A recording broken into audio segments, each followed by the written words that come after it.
नमस्कार दोस्तों, कैसे आप लोग। उम्मीद है आप सभी अच्छे होंगे और स्टे एट होम और स्टडी एट होम सीरीज में आपका बहुत बहुत स्वागत है। ये स्टूडेंट्स, आज का हमारा टॉपिक जो है वो डायरेक्ट इनडायरेक्ट नरेशन है। ये स्टूडेंट्स, पिछले कुछ वीडियो से हम डायरेक्ट एंड इनडायरेक्ट नरेशन को पढ़ रहे हैं।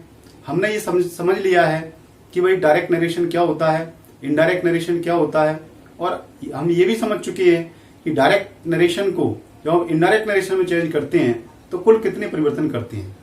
प्यारे बच्चों, हमने समझ लिया है कि डायरेक्ट से इनडायरेक्ट में बदलते समय हम कुल 5 परिवर्तन करते हैं। नंबर 1, रिपोर्टिंग वर्ब में परिवर्तन। नंबर 2, इन्वर्टेड कोमा हटाकर कंजंक्शन लगाना। नंबर 3, आपके प्रोनाउन में परिवर्तन। नंबर 4, टेंस में परिवर्तन। और नंबर 5, आपके समय में दूरी बताने वाले शब्दों में परिवर्तन। ये स्टूडेंट्स, पिछले वीडियोज में हम पढ़ चुके हैं कि किस प्रकार से हम रिपोर्टिंग वर्ब को चेंज करते हैं। फिर हमने ये भी पढ़ लिया है कि इन्वर्टेड कोमा हटाकर हम किस प्रकार से कंजंक्शन लगाते हैं। प्यारे बच्चों, हमने ये भी सीख लिया है कि प्रोनाउन को कैसे चेंज करते हैं।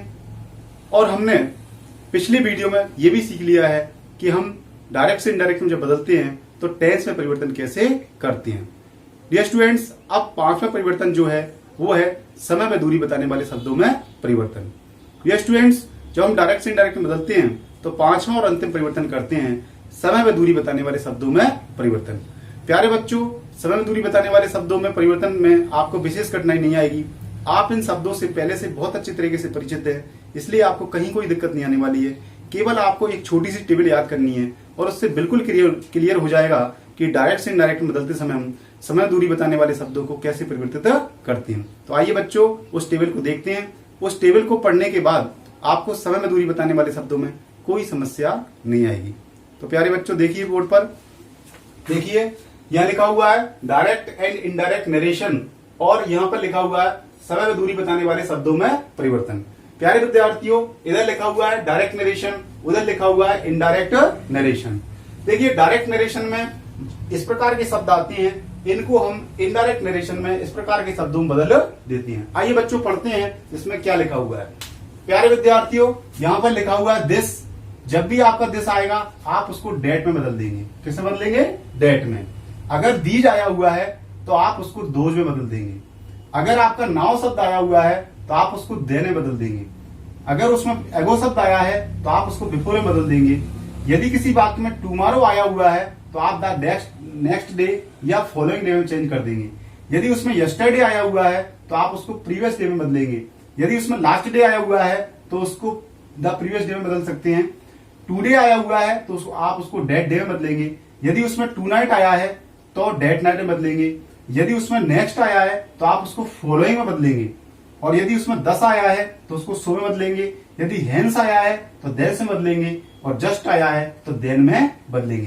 प्यारे विद्यार्थियों, आप इसको बोर्ड पर देखिए, मैं बोलता जा रहा हूं। दिस को डेट में, दीज को दोज में, नाउ को देन में, एगो को बिफोर में, टुमारो को द नेक्स्ट डे या फॉलोइंग डे में, यस्टरडे को द प्रीवियस डे में, लास्ट डे को द प्रीवियस डे में, टुडे को डेट डे में, टू नाइट को डेट नाइट में, नेक्स्ट को द फॉलोइंग में, 10 को सो में, हेंस को देन्स में और जस्ट को देन में।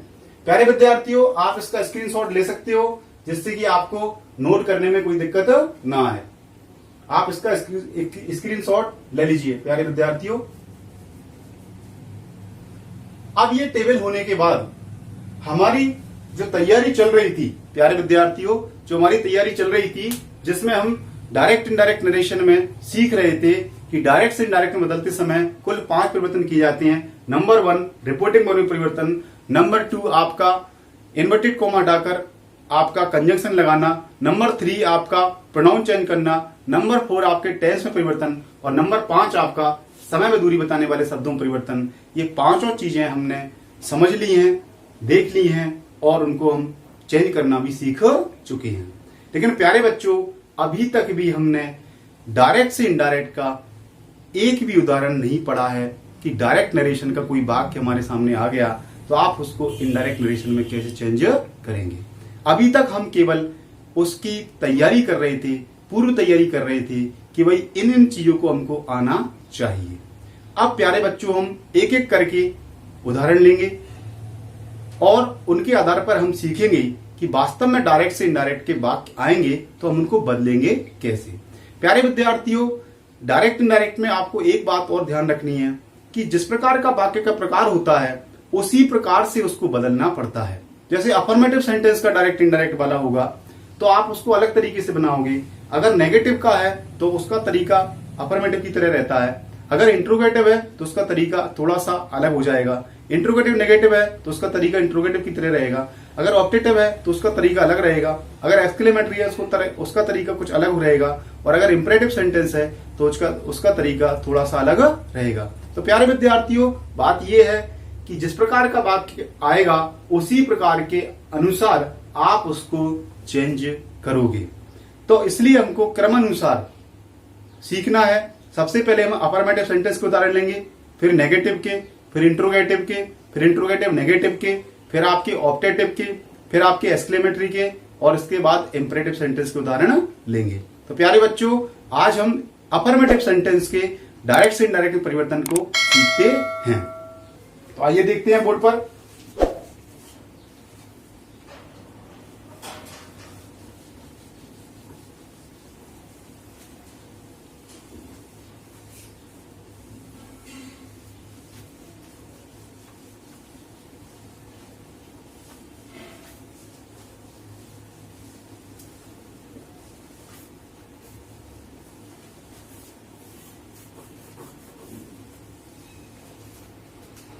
प्यारे विद्यार्थियों, यहां पर आपको यह समझना जरूरी है कि अफर्मेटिव सेंटेंस में आपको कुछ एक तो बस विशेष बातें याद रखनी पड़ेंगी जो विशेषकर अफर्मेटिव सेंटेंस और नेगेटिव सेंटेंस में ही लागू होगी।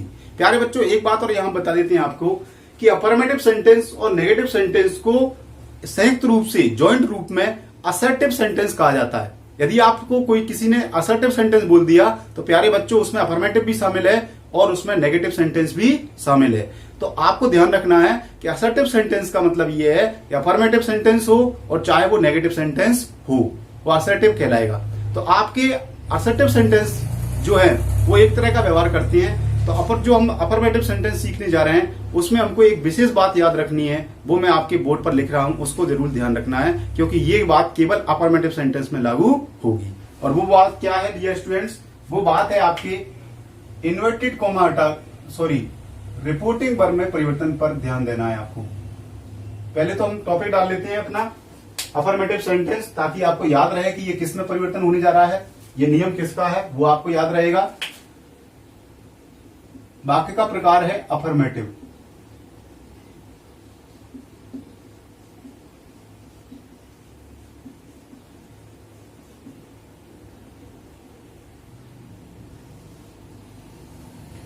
अब अफर्मेटिव सेंटेंस जो होता है, और आप कोष्टक में वो भी लिख लीजिए, आपको याद रहेगा क्योंकि वो शब्द हो सकता है कुछ बच्चों के लिए नया हो या आप उसमें कंफ्यूज हो जाए। असर्टिव सेंटेंस, ये असर्टिव सेंटेंस जो होता है इसमें आपके अफर्मेटिव और नेगेटिव, अफर्मेटिव और साथ में नेगेटिव दोनों संयुक्त होते हैं। यानी नेगेटिव सेंटेंस, अफर्मेटिव सेंटेंस, दोनों प्रकार का कोई भी सेंटेंस हो वो असर्टिव कहलाता है, या इनका दूसरा नाम है असर्टिव सेंटेंस। ये आपको याद रखना है। तो अब यहां पर ये ध्यान देना है कि अफर्मेटिव सेंटेंस का जब आप डायरेक्ट से इनडायरेक्ट बदलेंगे तो एक बात का विशेष ध्यान रखना है। क्या ध्यान रखना है कि सेट टू के स्थान पर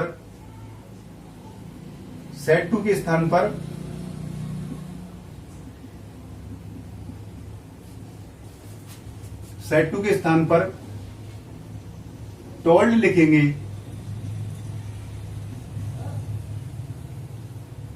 सेट टू के स्थान पर टोल्ड लिखेंगे,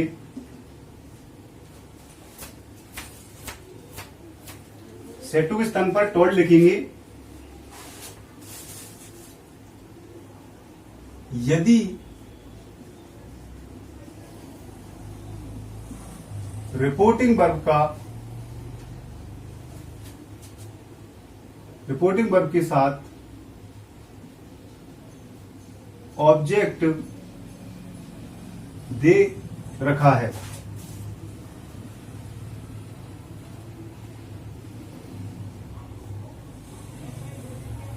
यदि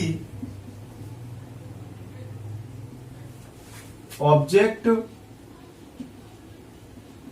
नहीं दिया है तो आप सेट टू के स्थान पर सेट टू विशेषकर सेड ही आता है, सेड के स्थान पर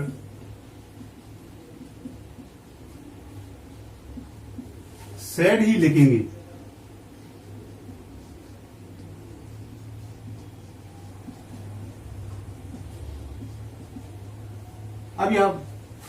अब यहां पर ये ध्यान देने वाली बात है विद्यार्थियों कि रिपोर्टिंग वर्ब का ऑब्जेक्ट, यहां शॉर्टकट में लिख देता हूं, ऑब्जेक्ट दे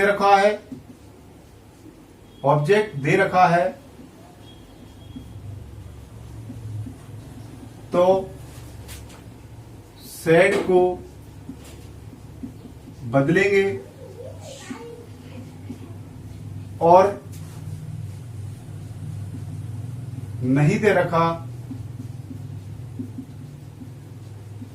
तो नहीं बदलेंगे। ये शॉर्टकट में आपको ये बात ध्यान रखनी है।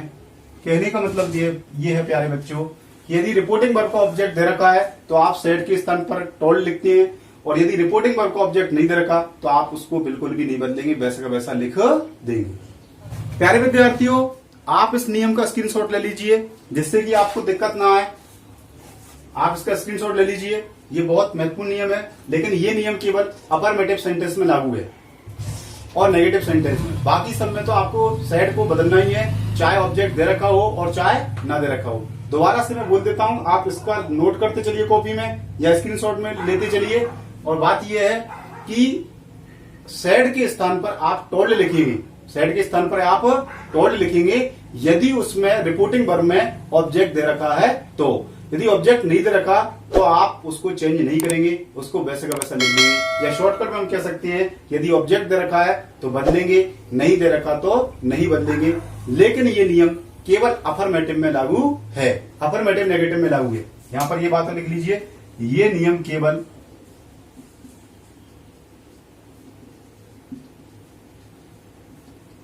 अफर्मेटिव और नेगेटिव में लागू है।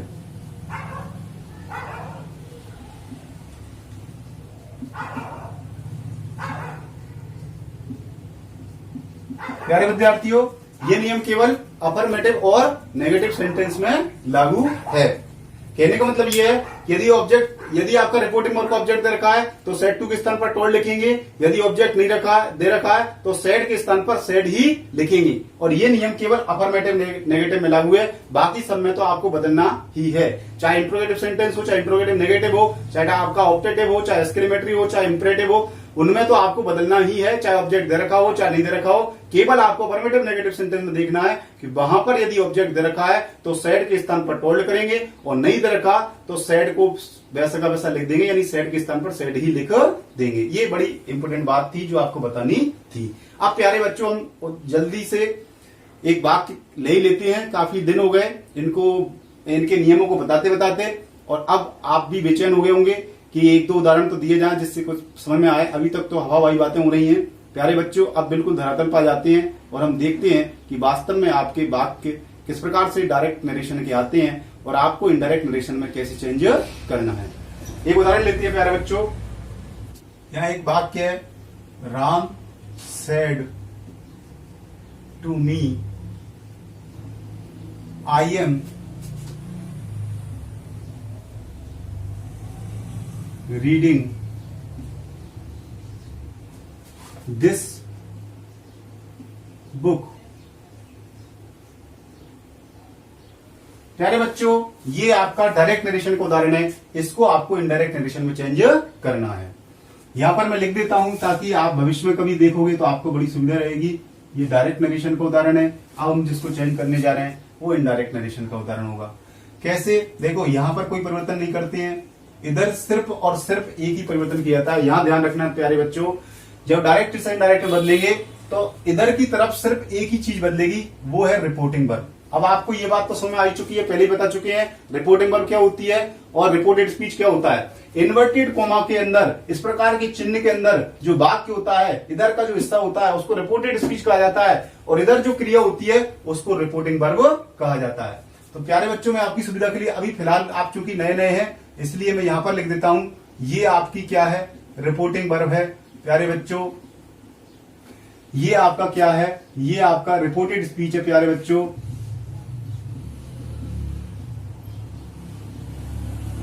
ठीक है, ये आपका रिपोर्टेड स्पीच है, ये आपकी रिपोर्टिंग वर्ब है। अब यहां पर देखिए, यहां हम परिवर्तन करने जा रहे हैं। तो ये आपका इधर का जो हिस्सा है, रिपोर्टेड स्पीच से पहले का जो हिस्सा है, इन्वर्टेड से कोमा से पहले वाला जो हिस्सा है, मात्र एक चीज बदलती है, वो है आपकी रिपोर्टिंग वर्ब। प्यारे बच्चों, जब भी आप रिपोर्टिंग वर्ब बदलने जाओगे, जब भी आप रिपोर्टिंग वर्ब बदलोगे, तो आपको ध्यान देना है कि जब भी आप इधर की रिपोर्टिंग वर्ब बदलोगे तो इधर के वाक्य के प्रकार को देखोगे कि इधर का वाक्य का प्रकार कैसा दे रखा है। जिस प्रकार का वाक्य दे रखा है उसी प्रकार से यहां की रिपोर्टिंग वर्ब चेंज होगी। कैसे?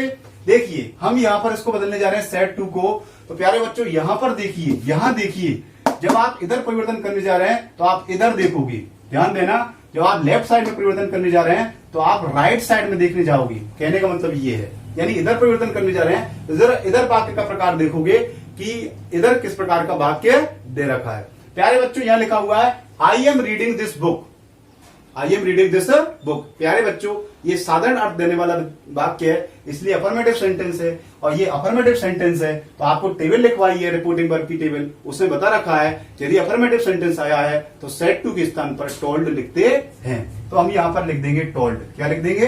टोल्ड। इसके बाद आपका विद्यार्थियों मी का मी रहेगा, यहां कोई परिवर्तन नहीं करना है, सिर्फ एक परिवर्तन होता है, नंबर 1। हम अपने टारगेट को ध्यान रखें, ये पहला परिवर्तन हो गया। प्यारे बच्चों, दूसरा परिवर्तन यहां करेंगे, इन्वर्टेड कोमा के स्थान पर कंजंक्शन लगाना। प्यारे बच्चों, तीसरा परिवर्तन हम प्रोनाउन में करते हैं, चौथा परिवर्तन हम टेंस में करते हैं और पांचवा परिवर्तन समय दूरी बताने वाले शब्दों में करते हैं। अब आपको अपने लक्ष्य दिखाई दे रहे हैं। जब आपको बार बार कहते हैं चिड़िया की आंख की तरह कि आपको अपना लक्ष्य दिखाई देना चाहिए।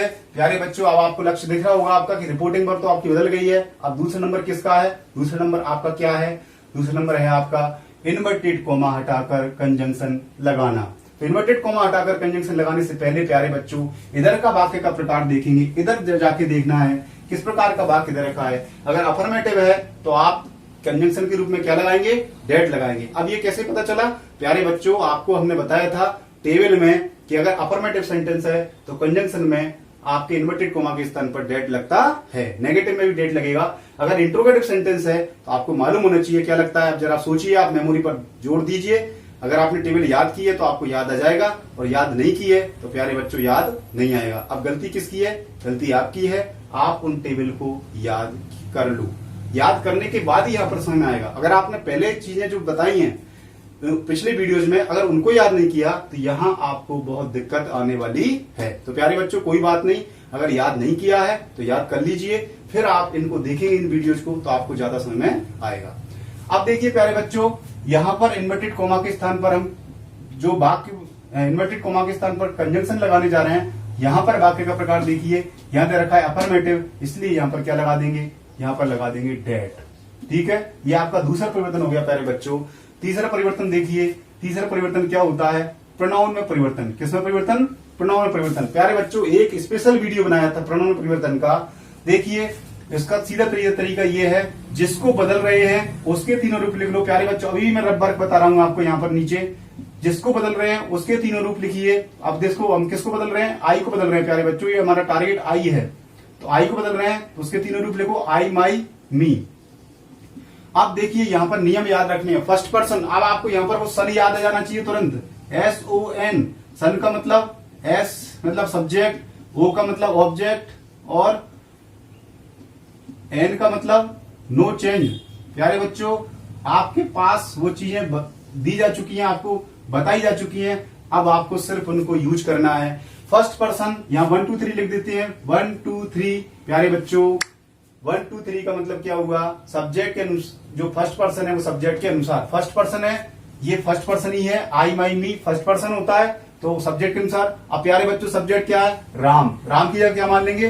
राम की जगह प्यारे बच्चों ही मान लेंगे। क्या मान लेंगे? ही।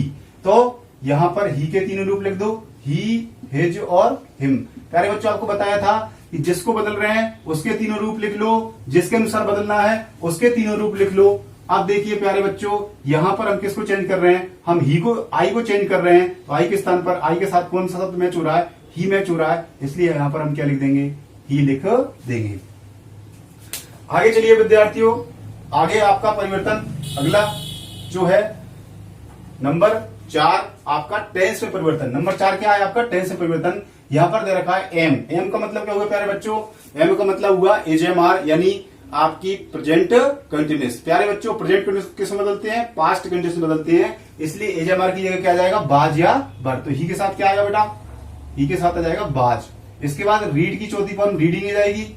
और देखिए प्यारे विद्यार्थियों, दिस, अब आपको पता है अभी टेबल बताई थी, दिस का को किस में चेंज करते हैं, डेट में चेंज करते हैं। इसके बाद बुक आ जाएगा और इसके बाद फुल स्टॉप लगा देंगे, इन्वर्टेड कॉमा लगाना नहीं है। ये आपका इनडायरेक्ट में चेंज हो गया। अब इसका मतलब क्या हुआ प्यारे बच्चों, इसका मतलब ये हुआ कि यदि आपको पहले की चीजें अच्छी तरह से आती हैं जो पहले पढ़ाई थी, तो आपको डायरेक्ट से इनडायरेक्ट बनाने में कोई समस्या नहीं आई। यदि आपकी तैयारी बहुत अच्छी है पूर्व की, तो फिर आगे दिक्कत नहीं आती है। जैसे कि आप एग्जाम में यदि कोई बच्चा शुरू से पढ़ रहा है, जुलाई से उसने अच्छी पढ़ाई की है, तो उसको मार्च में दिक्कत नहीं आती है। और जो विद्यार्थी एन वक्त पे पढ़ता है तो उसको बहुत समस्या आती है। उसी प्रकार से प्यारे बच्चों, अगर आपने डायरेक्ट से इनडायरेक्ट के पहले की वीडियोस को अच्छी तरह से पढ़ लिया है और जो चीजें बताई है उनको याद कर लिया है, तो आपको डायरेक्ट इनडायरेक्ट में कोई कठिनाई आने वाली नहीं है। इस प्रकार से दोस्तों हमने एक एग्जाम्पल लिया, उसमें बताया कि अफर्मेटिव सेंटेंस को कैसे बदला जाता है। आइए दोस्तों एक दो उदाहरण और लेते हैं। देखिए बोर्ड पर देखिए ध्यान से।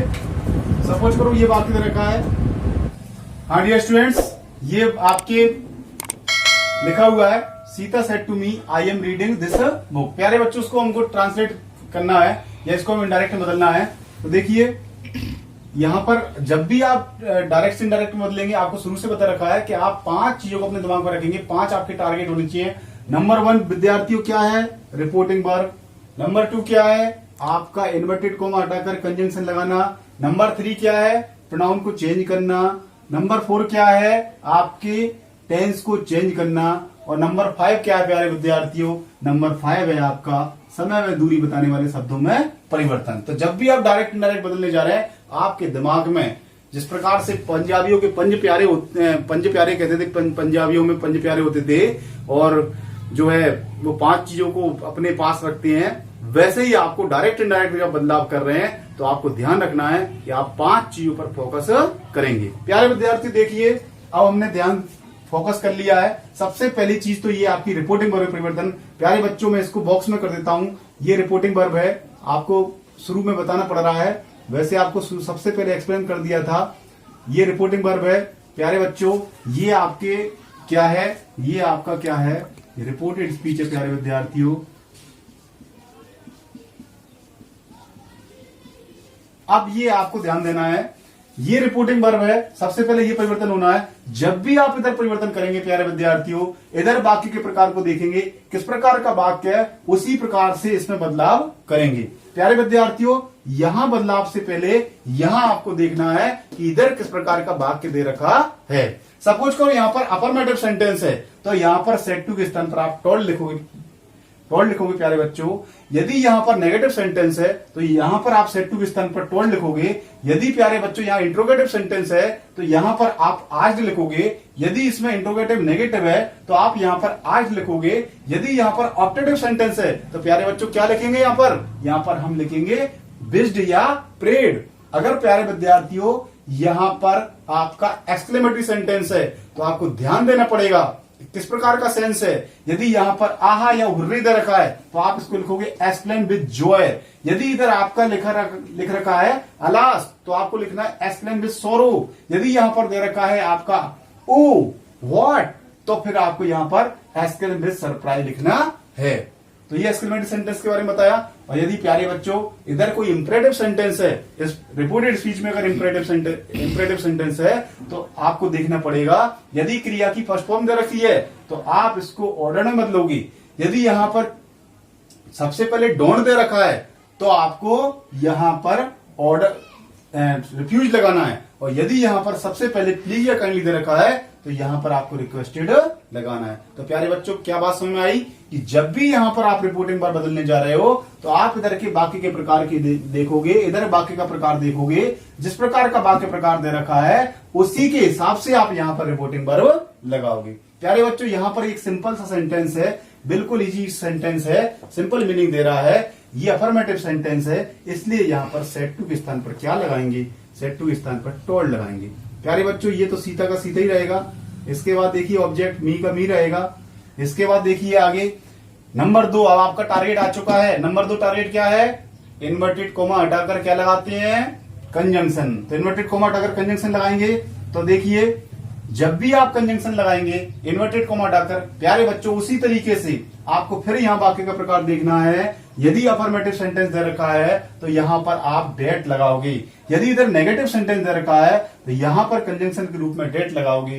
प्यारे बच्चों यहां पर यदि इंट्रोगेटिव सेंटेंस दे रखा है तो इंट्रोगेटिव सेंटेंस दो प्रकार के हो सकते हैं। अगर हेल्पिंग वर्ब से शुरू हो रहा है तो यहां पर इफ लगाओगे प्यारे बच्चों। अगर डब्ल्यूएच वर्ड से शुरू हो रहा है तो यहां पर डब्ल्यूएच वर्ड लगाओगे। इसी प्रकार से इंट्रोगेटिव नेगेटिव सेंटेंस भी दो प्रकार के हो सकते हैं।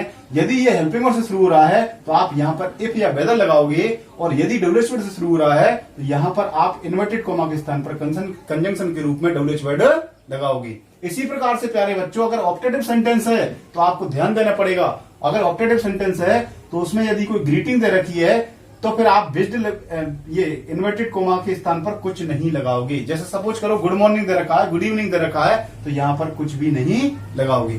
प्यारे बच्चों यदि मान लीजिए यहां पर एक्सक्लेमेटरी सेंटेंस दे रखा है तो आप यहां पर कंजंक्शन के रूप में डेट लगाओगे। और यदि प्यारे बच्चों इस रिपोर्टेड स्पीच में इंपरेटिव सेंटेंस दे रखा है तो यहां पर आप टू या नॉट टू लगाओगे। तो आपको एक बात अच्छी तरह समझ लेनी है कि जो आप पहले और दूसरे नंबर के परिवर्तन करने जा रहे हो, एक तो रिपोर्टिंग वर्ब में परिवर्तन करने जा रहे हो और एक इन्वर्टेड कोमा के स्थान पर कंजंक्शन लगाने जा रहे हो, तो दोनों स्थितियों में दोनों बार पर आप इधर के बाकी के प्रकार को देखोगे और उसी हिसाब से आप उसका निर्णय करोगे। ये बात आपको समझना बहुत जरूरी है। चलो बच्चों ये साधारण सा वाक्य है। तो यहां पर देखिए इन्वर्टेड कोमा के स्थान पर क्या लग जाएगा, डेट लग जाएगा। इसके बाद आगे बढ़ते हैं। देखिए ये दे रखा है आई। अब आपको बता रखा है ये प्रोनाउन है। प्रोनाउन चेंज करने का तरीका अच्छी तरह समझाया है। जिसको बदल रहे हैं उसके तीनों रूप आप रफ में लिख लीजिए। हम किसको बदल रहे हैं, आई को बदल रहे हैं, उसके तीनों रूप लिख लिए, आई माई मी।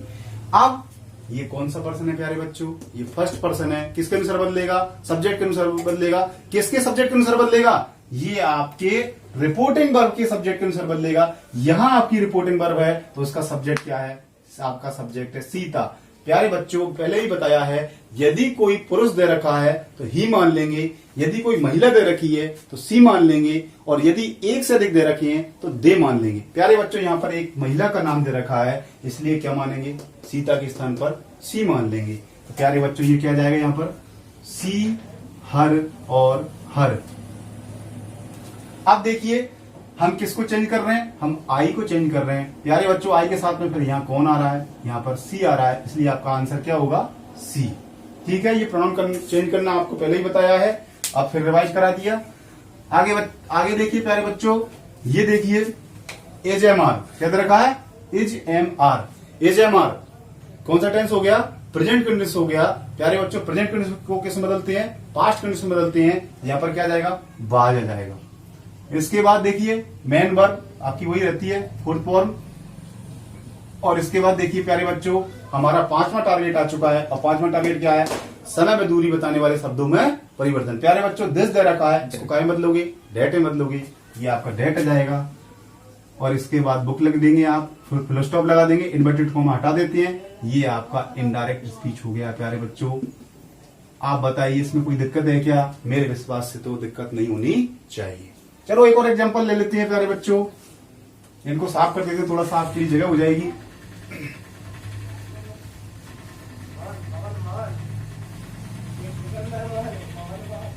देखिए प्यारे बच्चों एक वाक्य है,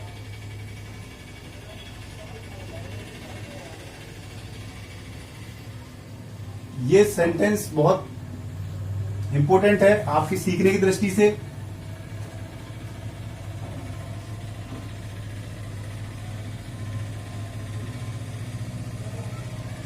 हमको इसमें 2-3 बातों को ध्यान करना पड़ेगा। देखिए Ram and Shyam said we are your friend. प्यारे बच्चों ये सेंटेंस है, हमको क्या करना है, पहले तो अपने टारगेट फिक्स कर लेने हैं, क्या चेंज करना है। नंबर 1 आपका टारगेट है रिपोर्टिंग वर्ब में परिवर्तन। नंबर 2 इन्वर्टेड कोमा के स्थान पर कंजंक्शन लगाना। नंबर 3 आपका जो है प्रोनाउन में परिवर्तन, ठीक है। नंबर 4 टेंस में परिवर्तन और नंबर 5 आपका है समय में दूरी बताने वाले शब्दों में परिवर्तन। लेकिन प्यारे बच्चों इस वाक्य में वो नहीं है। अब देखते हैं, ये तो यही रहेगा राम एंड श्याम। अब देखिए नंबर 1 परिवर्तन क्या होगा, रिपोर्टिंग वर्ब में परिवर्तन। प्यारे बच्चों सेड टू के स्थान पर क्या आता है, टोल्ड आता है। लेकिन ध्यान रखिए, आपको इससे पहले एक नियम बताया था, अफर्मेटिव और नेगेटिव सेंटेंस में ध्यान रखना है, यदि ऑब्जेक्ट दे रखा है रिपोर्टिंग वर्ब के ठीक बाद ऑब्जेक्ट दे रखा है, रिपोर्टिंग वर्ब के बाद ऑब्जेक्ट दे रखा है तो बदलेंगे, नहीं दे रखा तो नहीं बदलेंगे। प्यारे बच्चों यहां पर ऑब्जेक्ट है क्या, नहीं है, इसलिए हम इसको नहीं बदलेंगे। तो ये सेड के स्थान पर क्या रहेगा, सेड के स्थान पर सेड ही रहेगा, ये आपको समझाया था। आगे देखिए, ये इन्वर्टेड कोमा के स्थान पर कंजंक्शन लगाएंगे। जब भी आप कंजंक्शन लगाएंगे प्यारे बच्चों, इधर वाक्य का प्रकार देखोगे, अफर्मेटिव सेंटेंस है तो कंजंक्शन के रूप में क्या लगेगा, डेट लग जाएगा। ओके, आगे चलिए। इसके बाद तीसरा टारगेट क्या है आपका, यहां पर प्रोनाउन बदलना है, बी को बदलना है। जिसको बदलना है उसके तीनों रूप रफ में लिख लीजिए, वी, अवर, अस। प्यारे बच्चों ये कौन सा पर्सन है, फर्स्ट पर्सन है, किसके अनुसार बदलेगा, सब्जेक्ट के अनुसार बदलेगा। सब्जेक्ट क्या है, राम एंड श्याम।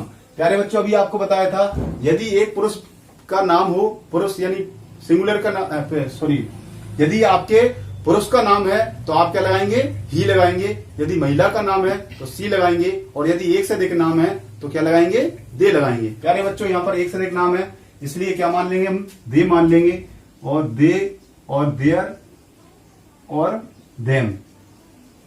अब देखिए यहां पर बी के साथ में कौन आ रहा है, दे आ रहा है, इसलिए आप क्या लगा दोगे, दे लगा दोगे, ठीक है। इसके बाद देखिए क्या दे रखा है, is M R. Is M R को कैसे बदलते हैं, बाज या बर में। तो प्यारे बच्चों दे के साथ क्या आएगा, बर। अब देखिए फिर योर आ गया, योर प्रोनाउन है आपका, फिर चेंज होगा। जिसको बदलना है उसके तीनों रूप लिख लो। किसको बदल रहे हैं आप, योर को बदल रहे हैं। योर के तीनों रूप क्या होंगे विद्यार्थियों, यू, योर और यू। ये कौन सा पर्सन है बेटा, ये है आपका सेकंड पर्सन। कौन सा पर्सन है, सेकंड पर्सन। किसके अनुसार बदलेगा, ऑब्जेक्ट के अनुसार बदलेगा। अब प्यारे बच्चों आपके दिमाग में क्वेश्चन उठ रहा है, ये ऑब्जेक्ट तो दे ही नहीं रखा, फिर कैसे बदलेगा। बस यही तो आपको बताना था। बात यह है प्यारे बच्चों कि यदि किसी वाक्य में ऑब्जेक्ट नहीं दे रखा है तो आप उसको मी मानकर हल करोगे। मान लीजिए कि यहां पर मी दे रखा है, तो देखिए हमने मान लिया यहां पर मी दे रखा है, तो अब ये मी दे रखा है, तो अब मी के अनुसार मी के तीनों रूप लिख लीजिए। मी के तीनों रूप क्या होंगे बेटा, मी के तीन रूप होंगे आई, माई और मी। अब देखिए प्यारे बच्चों किसको बदल रहे हैं, योर को बदल रहे हैं। योर के साथ में कौन आ रहा है, माई, इसलिए यहां पर क्या जाएगा, माई, और फ्रेंड का फ्रेंड। तो आपको एक नई बात समझ में आई कि यदि किसी वाक्य में रिपोर्टिंग वर्ब के बाद ऑब्जेक्ट नहीं दे रखा है तो आप उसको मी मान करके हल करोगे, और चाहो तो आप कोष्टक में मी लिख भी सकते हो, कोई दिक्कत वाली बात नहीं है। तो प्यारे बच्चों ये 2-3 उदाहरणों से आपको समझाने का प्रयास किया, उम्मीद है आप समझ गए होंगे। और भी उदाहरण दिए जाएंगे। हमने आज के वीडियो में आपको अफर्मेटिव सेंटेंस को डायरेक्ट से इनडायरेक्ट में बदलना सिखाया है। उम्मीद है आपको ये वीडियो पसंद आएगा। प्यारे विद्यार्थियों यदि आपको हमारे वीडियोस अच्छे लग रहे हैं तो प्लीज इनको लाइक कीजिए, शेयर कीजिए, हमारे चैनल को सब्सक्राइब कीजिए और बेल आइकन को दबाना मत भूलिए, जिससे कि नए वीडियो की नोटिफिकेशन आपको तुरंत प्राप्त हो जाए। Have a nice day, thank you very much.